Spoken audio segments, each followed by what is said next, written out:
Hey everybody, welcome to today's stream. I hope you guys are all doing pretty good today. So this one's going to be a quick one because I'm still in the middle of, well, not in the middle, I'm actually at the end of finally getting that dust collection system installed, but I need to get that thing done today because I won't be in the shop tomorrow. So anyway, we're going to do something kind of fun today. We're going to play with some interference powders. We're just going to do one pen blank batch. But what I thought we would do is throw all the interference colors together and then add a little bit of black, kind of like the way that I do the abalone blanks, except I don't usually use all 5 colors. So it should be kind of fun to experiment with that. I don't think I've ever done it before. So we'll just do, like I said, one kind of quick one. I didn't want to short you guys out and say, oh, I'm too busy to do a stream. But I do have a lot of stuff to kind of wrap up on that dust collector install. So I'm actually going to try and turn the cameras because you can see the ductwork. It's all up, the dust collector's in. At this point, it's like adding just like the drops, you know, just the flex hose and all that kind of stuff. And then it's about time to turn it on for the first time. So I'm super stoked about that. So let me just move a camera real quick here. Give you guys a little bit of a view of what's going on. I got a few clips of installation, but I got to be honest, guys. It's not going to be the most amazing in-depth video on dust collection or anything like that. I was just scrambling trying to get it done, and it's taken me almost a week at this point, half a week. So let's see, there it is. Woo! Pretty awesome stuff. I was saying that Nordfab, the quick clamp stuff, was like ridiculously expensive, and that is really no joke. But I will tell you what, I did have to move things around and kind of make some on-the-fly adjustments, and the quick clamp system was really phenomenal. So pretty well worth it, I think. I know you can't see the dust collector itself, but there's the duct work. It should be pretty good. I'm actually really anxious to see like how this thing works. I think it's going to be kind of like, I don't know, I think it's going to be like a jet engine compared to what I used to have. So I'm pretty excited to get that going and see what happens. Let's see if I got my camera set back up correctly. So what is everybody up to today? Anybody doing anything kind of fun? Let's see how I got this thing. Is that looking? That's looking pretty good. Sweet. All right, so let's see here. Yeah, sorry, today was kind of messed up. Like I said, it was kind of a last minute thing, getting everything kind of set for the stream, and I thought, well, I'll just say that I'm going to start at 3:15. That way I'll have enough time to get stuff set up. But I kind of got things set up a little bit quicker than I had expected. So again, we're going to be doing some interference powders, and actually this works pretty well because I think it was on the podcast. Yeah, it was on the podcast. We actually had a question. Somebody was asking, like, how do they work? How do interference powders work? And basically, interference powders work by like reflecting light a certain way. They work best when there's like a dark background below the powder, and so light hits it, and depending on what's going on with your mixture. For instance, let's just say that this is used kind of in the car industry. So if you used primer that was black, and then put a thin coat of interference, you know, whatever kind of stuff, paint that had interference powder in it, it would be very vibrant color. So like, you know, if you got, what is this, interference red, it would be like a super vibrant red. If it's more of kind of a white background, then it's more like kind of a ghosty pearly color, and there's like a little aura of red, but it's not like it's jumping out at you. So they're kind of an interesting powder. They're totally different than mica powders, like the traditional ones. They work kind of, you know, a certain way, but they can do some really cool stuff. So I actually use interference powders for my opal. If you want to get an opal effect, then just dump a ton of this stuff in your cup. Like I think I use like, let's see here. I want to say like for about 180, let's just say for like 200 grams, I'll dump a teaspoon of, is it a teaspoon? Yeah, a teaspoon of, let's say, interference red into, you know, a couple 100 grams of resin. So like you're loading it up a lot. And then, so I'll do red, green, and blue, mix those all together, and it looks like an opal pretty much. So like it's kind of like I said, a muted, pearly looking thing with these aura colors kind of popping off. And then I also do abalone, and then if you add a little bit of black in there, whatever's next to that black really pops out. It's like really awesome, like mother of pearl. And so that's kind of what we're going to do today. It'll be kind of fun, I think. Should be interesting at least. Let's see, was there anybody doing anything fun? I don't think so. Trying to see if anybody was up to anything cool today. All right, so let's get these cameras switched and let's start going. So I already got my mold in the oven. We're gonna go to the casting view. Here's the overhead. So I have a couple of different, things. I got Pearlex. Honestly, I don't think there's any difference between any of the brands or anything. I got blue, red, and green from Pearlex, and then I got some P-Town Subby Interference Violet and Gold. There's also Eye Candy's got interference powders. Like everybody's got an interference powder. So pick whichever one you want, and then we're going to use some black dye. I just pulled this out for the picture. We're not going to actually use that gigantic jug of it. We're going to use, I just dump off a little bit in a 1 ounce jar. Okay, so we need what we're doing is we're going to make one batch of pen blanks. So I already have my mold in the oven, but we're going to do one of these. It's a 5x6. That takes about 540, 550 grams, somewhere around there. What I'm going to do is mix up, let's see here. I'm going to mix up 540 plus. We're going to mix up about 280 grams times 2. So whatever that is. 280, it's about 283. 283 times 566 total. So it's going to be a little bit thick. A little oversized, but that's okay. Actually, you know what we're going to do? We're going to do it different. I have a better way of doing this. We're not going to cheat. So the way that I actually do these with the interference colors, that the powder is very I don't know, thick and clumpy. And so what we're going to do, see, it's like powdered sugar or something almost. And so it kind of takes a little while to get mixed into your resin. And so what I actually do with these is we're going to mix up all the resin in separate cups. What I'm going to do is add the part A in first.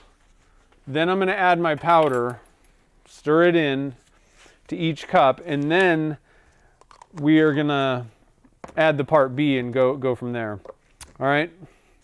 It just tends to work a lot better if you mix in mix the powder into the part A alone.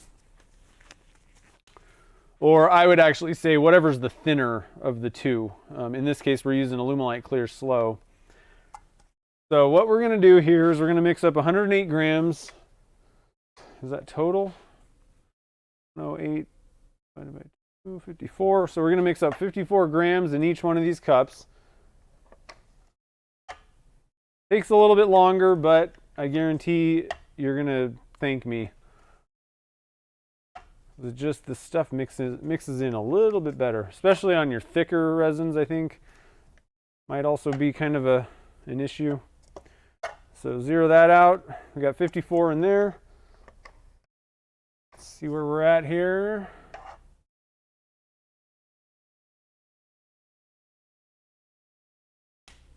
$52.5,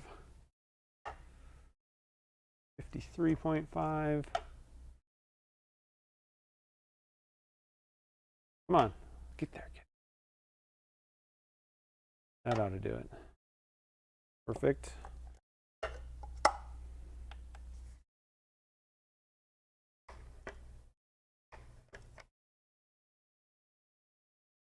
Oh, I went over a little bit there, guys.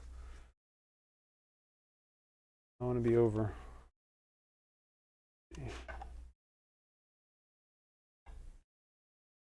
Not that big of a deal, but I'd rather just not.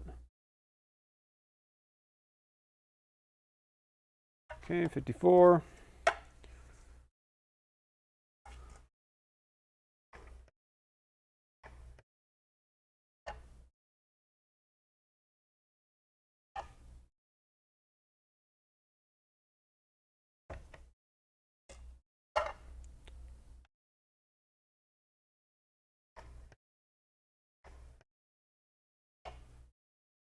Whoa, went over again.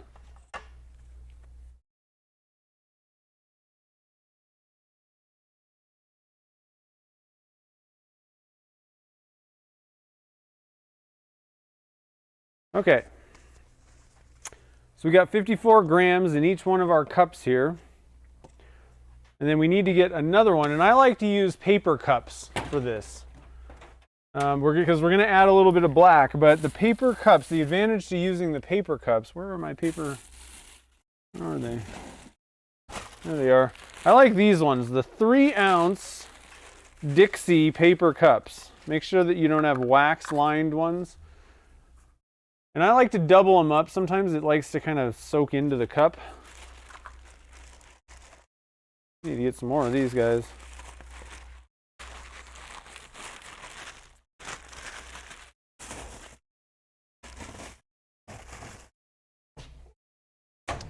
We're going to measure out, let's see here, 25.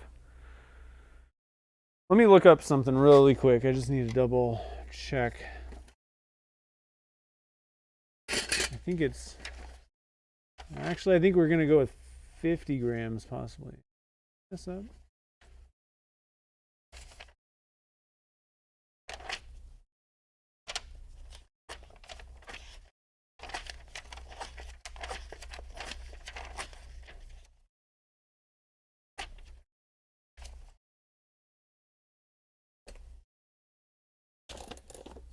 There it is. Oh yeah, 50 grams. Okay, so we're going to be a little bit over, no big deal, whatever, from what I typically need for pen blanks, but we're going to go 25 times 2. So I'm going to add 25 in here. Same thing, we're just going to add our black dye to this. 3. Doesn't need to be pre-mixed necessarily. 5, there we go. Okay, so we're going to put that off to the side for a second. We're going to get our cups lined up here, and we're just basically going to add some interference powder to each one. So we don't necessarily need as much for this as I would usually put in, because it's actually a little less. So let's go, I wish I had a 3/4 teaspoon, that'd be great. I'll just use the 1/4 teaspoon, I guess. There it is. We'll do 3 scoops, 3/4 teaspoon in here. 1, 2, 3. I think I'm gonna actually just use my air hose on these to make things go a little quicker. I usually just wipe off the thing. In this case, I think we're just gonna blow it off because it'll be much quicker. I don't necessarily recommend that because you don't want this mica powder stuff in the air, but it blew it that way. Whatever. 1. All right, so the first one is interference blue. Second one is interference red.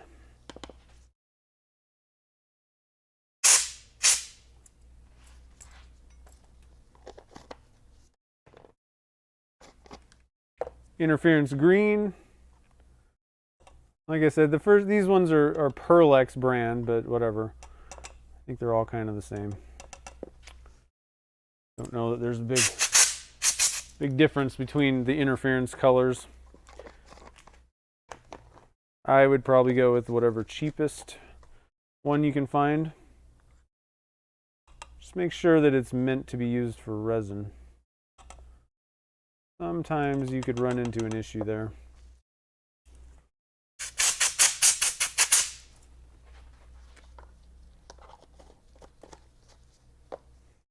Interference violet in that one, and then we're finishing up with interference gold. We're gonna go for, and this is all the colors that I know of that are like interference colors.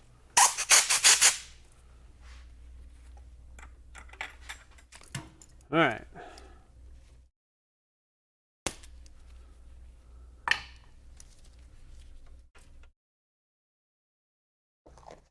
We got all of our stuff ready. Let's get them all mixed in.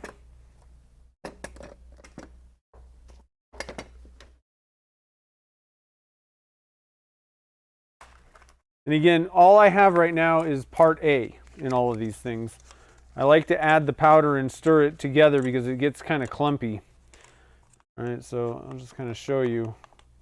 You know, it's kind of clumpy in there.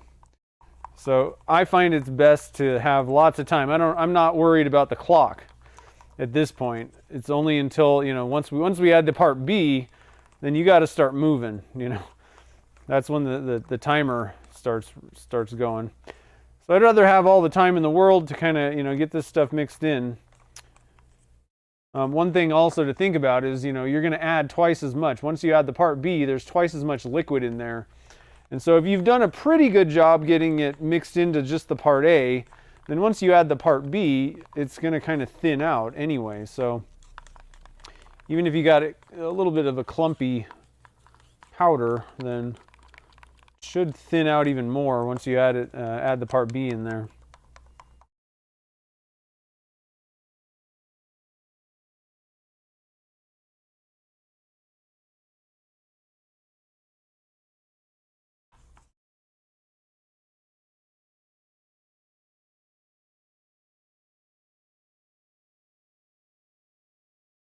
So again, for anybody that's just kind of joining the fun here, this one's going to be kind of a short one. I'm in the middle of finishing up that dust collector install, and I really need to get that thing finished today. Most of what I have left is just, I got the dust collector installed and everything's pretty much done with that. I got all the ductwork run, the main piping.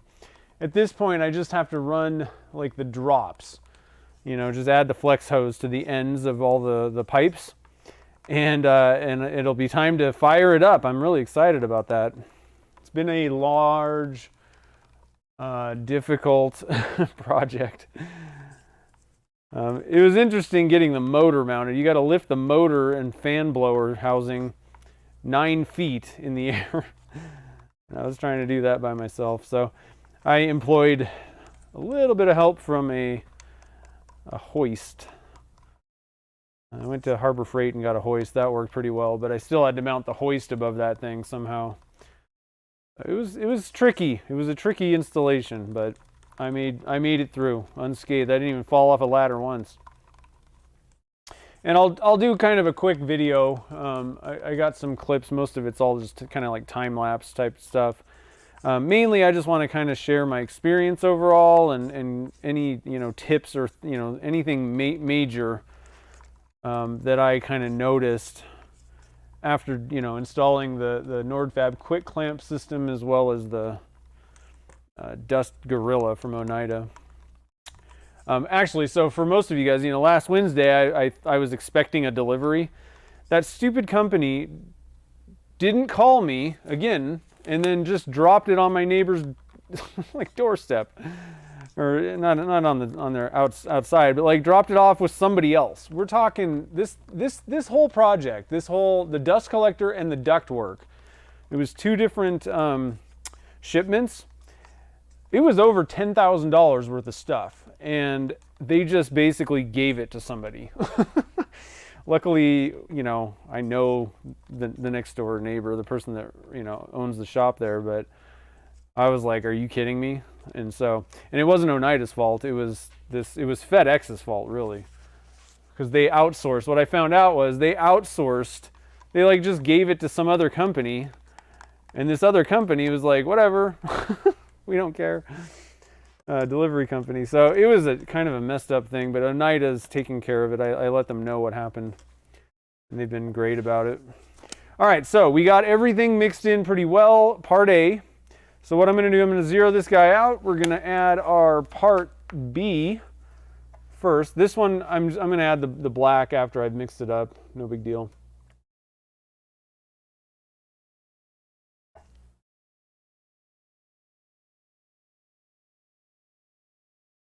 $24.7.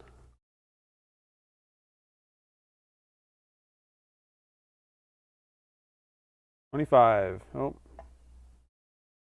Nope. I was wrong. It went down. 25. There we go. I think I'm going to put this one kind of over here. Zero this out. Now we need 108 in each one of these guys. I think. Did I do that right? What am I doing here? Hold on a minute. I'm wondering if I did that right. Yeah, okay, that's right.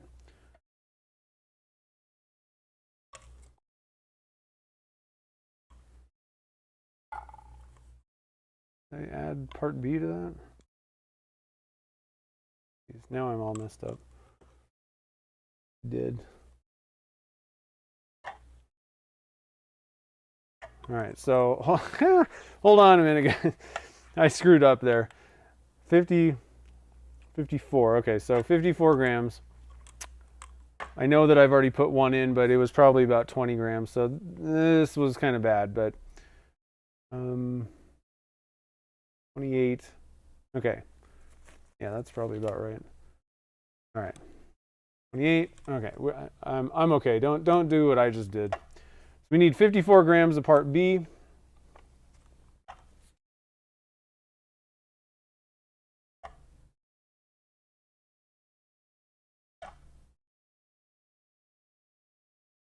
It's a little bit more tedious, but I think because you really want to add the powder to the part A, I really kind of do think it's the best way to go.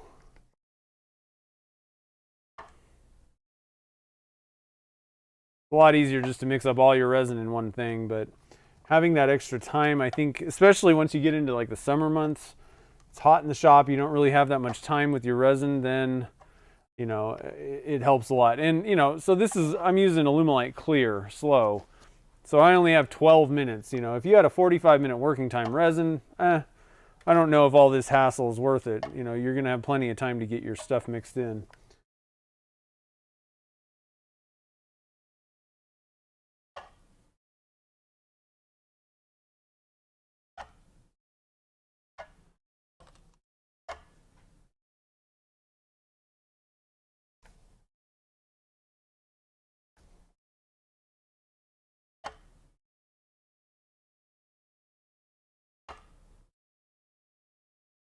$52, $54. All right, final cup. Get out of the way, popsicle stick. Let's see where we're at here.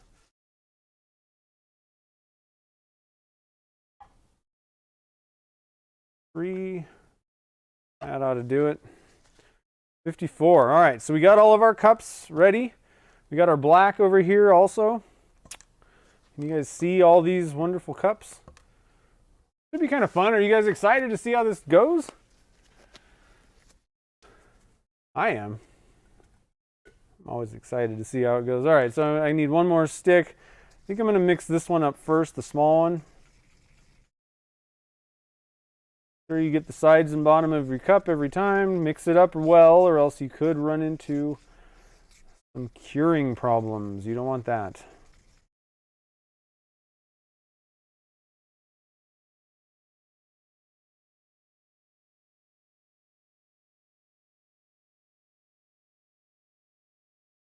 Okay, now we need to add some black to this. I'm just going to double check and see what. So we're going to add about 1 gram. And this is just Alumilite's black dye. Nothing fancy.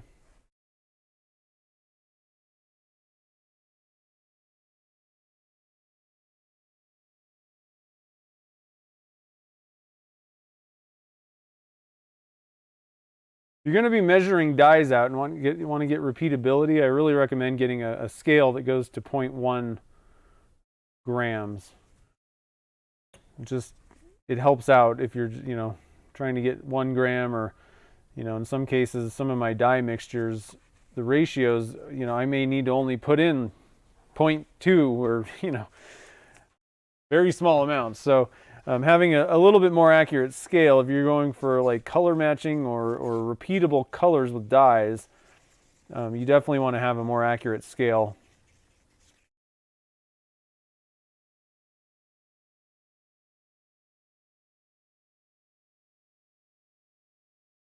Okay, so we got black. Mix up our interference gold. Ted, what's up? No, you haven't missed much. We are doing some interference colors. We're going to do all 5 different ones, pour it all together, and then add a little bit of black and see what happens. It should be pretty cool. Like this is basically how I make the abalone blanks that I sell. And so I'm in the middle of the dust collector install still. I'm wrapping that up, and I need to get it finished tonight. So we're just going to do 1 batch of pen blanks with these interference colors, and then I got to get going. But I wanted to get a stream up today, do something, and I thought this would be kind of fun. Kind of something a little different, something quick and kind of fun and all that kind of stuff.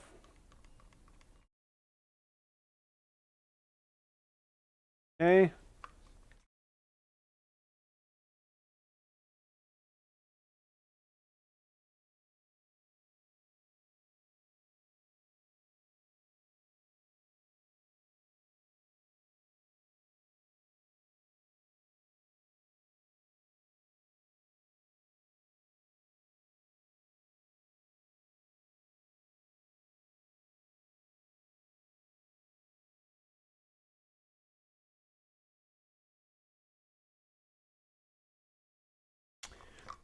And so we're, like all color swirl things, we're going to wait a little bit. Now, I usually wait pretty long when I'm doing the abalone blanks, but I kind of wanted to try not waiting as long.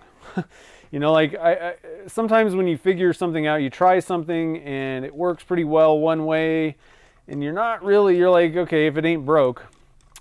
So for my production blanks, like I'm not going to really mess around with what I do for that recipe, but I was thinking I want to kind of try, pouring a little bit lower, not too low. It's not going to be, bleeding all crazy together. Probably, like somewhere in the 90, 95 range, and just kind of see what happens basically. So we're going to wait till 90 degrees, maybe 92, who knows? Depends on how frisky I'm feeling at the time. And just see, because it will bleed a little bit together a little bit more. Same with the black. So I'm just kind of curious, but the beauty of the black really adds a lot of pop. So even if you don't get like an abalone look, it's not like it's going to be horrible, looking blanks. Like it's going to look cool. It just may not be exactly the, the pattern, let's say, that you want. Getting a really good abalone pattern can be a little bit difficult. I've found you kind of need to have like a way of doing it, let's say. And I do think it kind of helps to wait a little bit longer for the resin to kind of thicken up, to get that black to just be kind of thin wisps. And actually, Chad Schimmel did a video on making abalone blanks too, and he kind of said the same thing, like, may not turn out exactly how you wanted, let's say, or what you're thinking of, but it's not going to look bad, no matter what. Even if the black bleeds a little bit together, it'll still look cool, I think.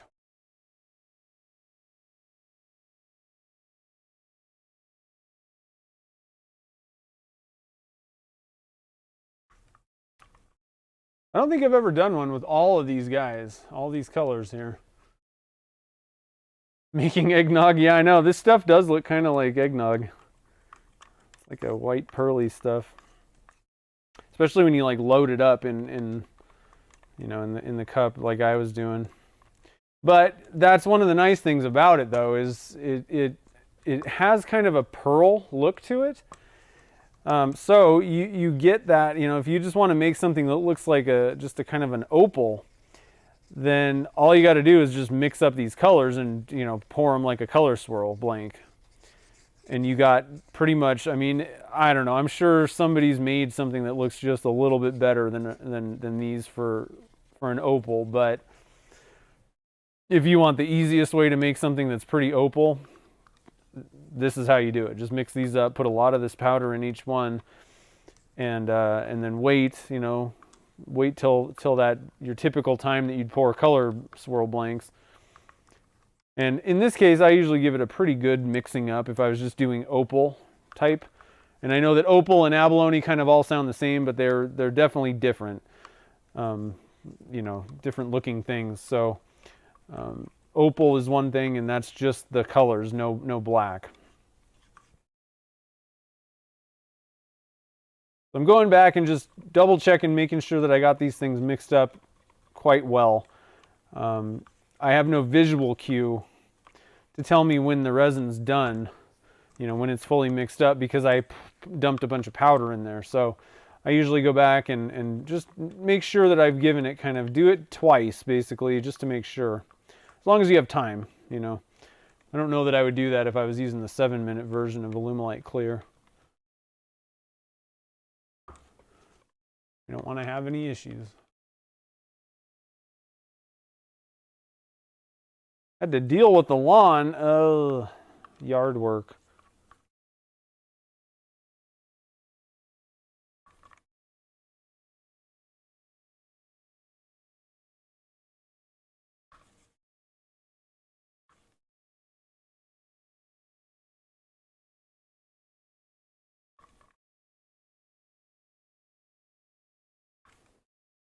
All right, so we got our things mixed up. Let's see what temperature we're at right now.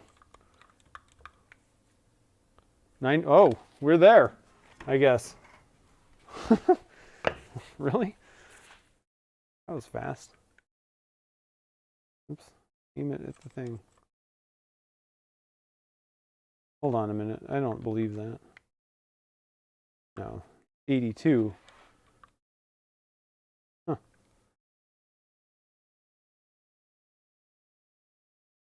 Well, I guess they're all different, I forgot. Really weird.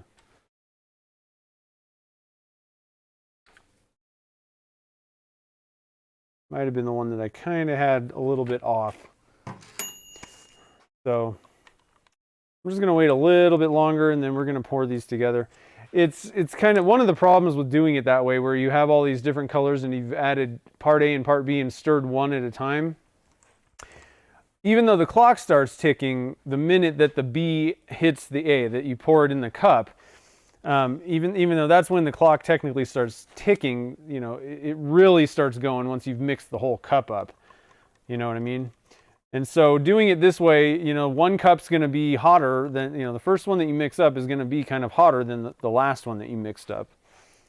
And so in this case, and I might have been a little off on my ratio on this one. That was kind of silly, but honestly, it should be okay. Alumilite Clear is pretty good about not, you know, you have a little bit of room for messing up like that with the ratio. I don't advise it though. All right, so all we're gonna do is pour some colors here. Let's do this.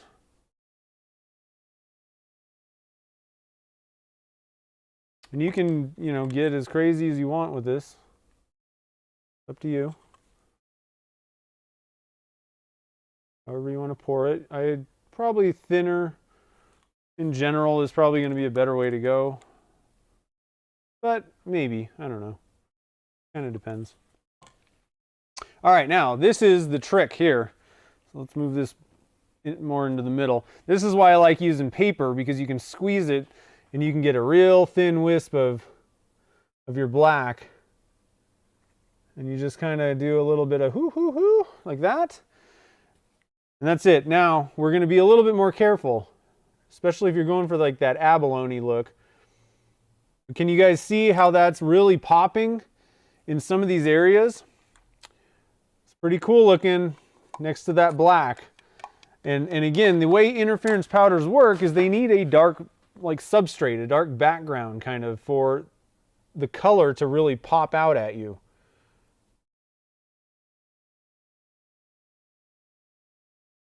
And once it's kind of up against that black dye, it really shines. It's not like, you know, this is just kind of like, and there's kind of this aura to it, let's say. But it's not really jumping out at you, right? Next to that black, whoa, it gets crazy, right? So interference powders are pretty cool. For many years, I didn't understand them, and I was like, I don't really get it, so I'm not going to use these things. And then I kind of, you know, thought about the not to say that I'm necessarily the first person that came up with this idea, but it occurred to me that maybe these things would look like opals. You know, it would look kind of like an opal type thing. And I know the top is getting a little bit crazy here. I doubt that the inside is as crazy, but see, this is the reason why I was saying, like, even if you don't get like the perfect abalone look, like this is killer, you know, like that's awesome. And so we're going to come back here with a little bit of black.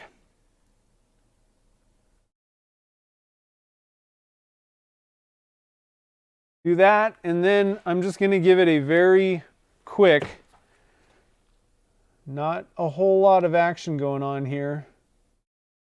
I'm going to give it a couple of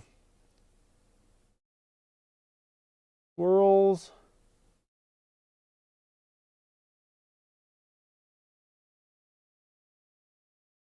And that's it. That's all I'm going to do. All right, so what do you think of that? That's killer, I think.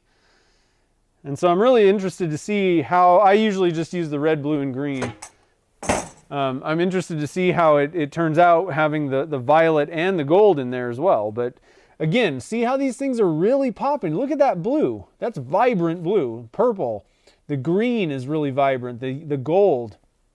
One thing that I've kind of noticed in the past is I don't see a whole lot of difference usually between the red and the violet. Like I can't see any red in here. It all kind of looks purple to me. So that's the one color that I don't know. You could go either way with it. I don't know that you're getting a whole lot of difference between the two.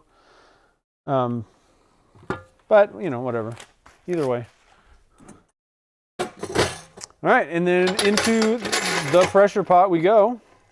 That's not the pressure pot that I want to use. These aren't the pressure pots you're looking for. Sorry. Just realize that that's not what I want to do. That one is better for the Alumilite white that I need to get in really quickly. These ones are a little farther away, a little harder to get in super quick. All right. And there we go. And there we go. Close that off and fill it. And we nailed it, I think.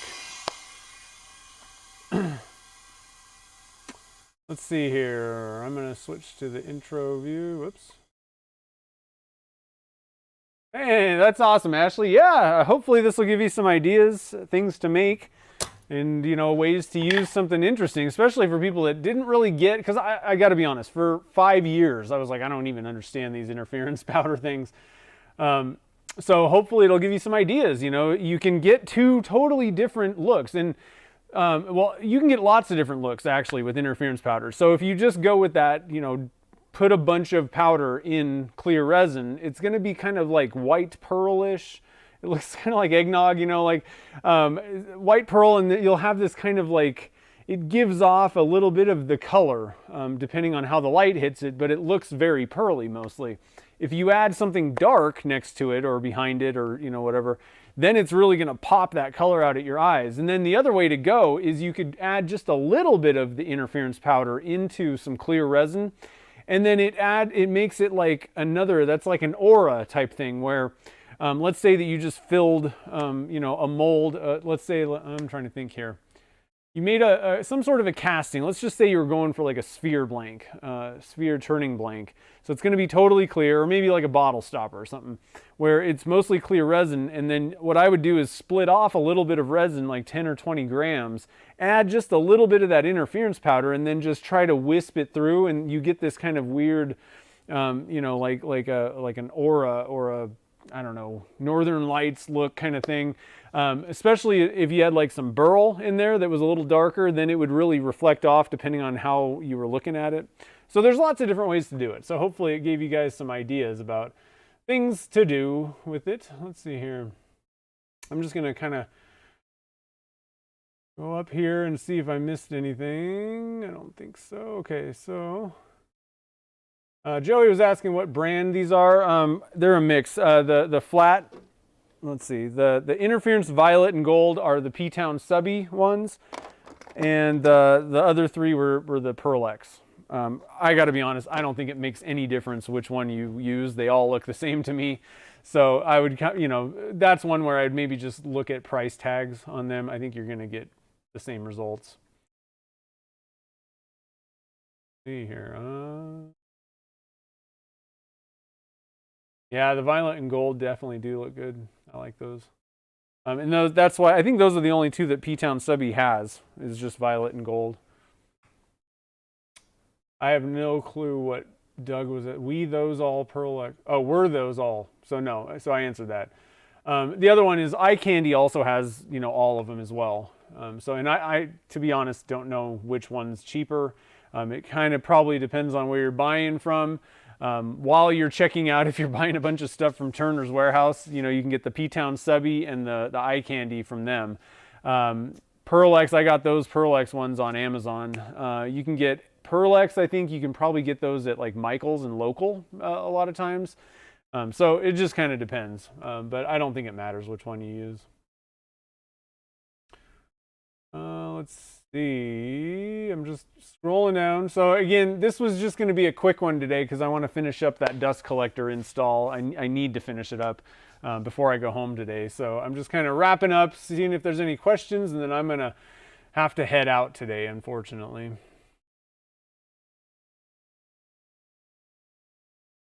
Oh, nice. You checked out the Opal and Nebula recipe. Sweet.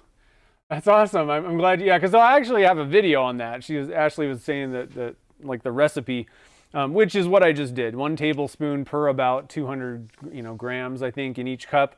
So if you want to check that out, I have one on Opal. I think it may be like an Opal Nebula, something like that. Search for one of those two things, and you'll see that video. It's actually it's a pretty popular video. I've been pretty happy with how it's done, and so it's nice that people are getting that idea from that video too. Let's see.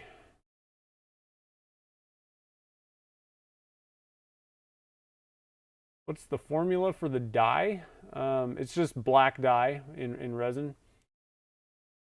Melissa, you finally caught one. You caught like the shortest one on like ever, basically. This was just kind of a quick one. 1 gram per I don't know. I guess it was a lot of. It was 2% of the part A, so like 1% of the entire amount of resin. What the black was. All right, so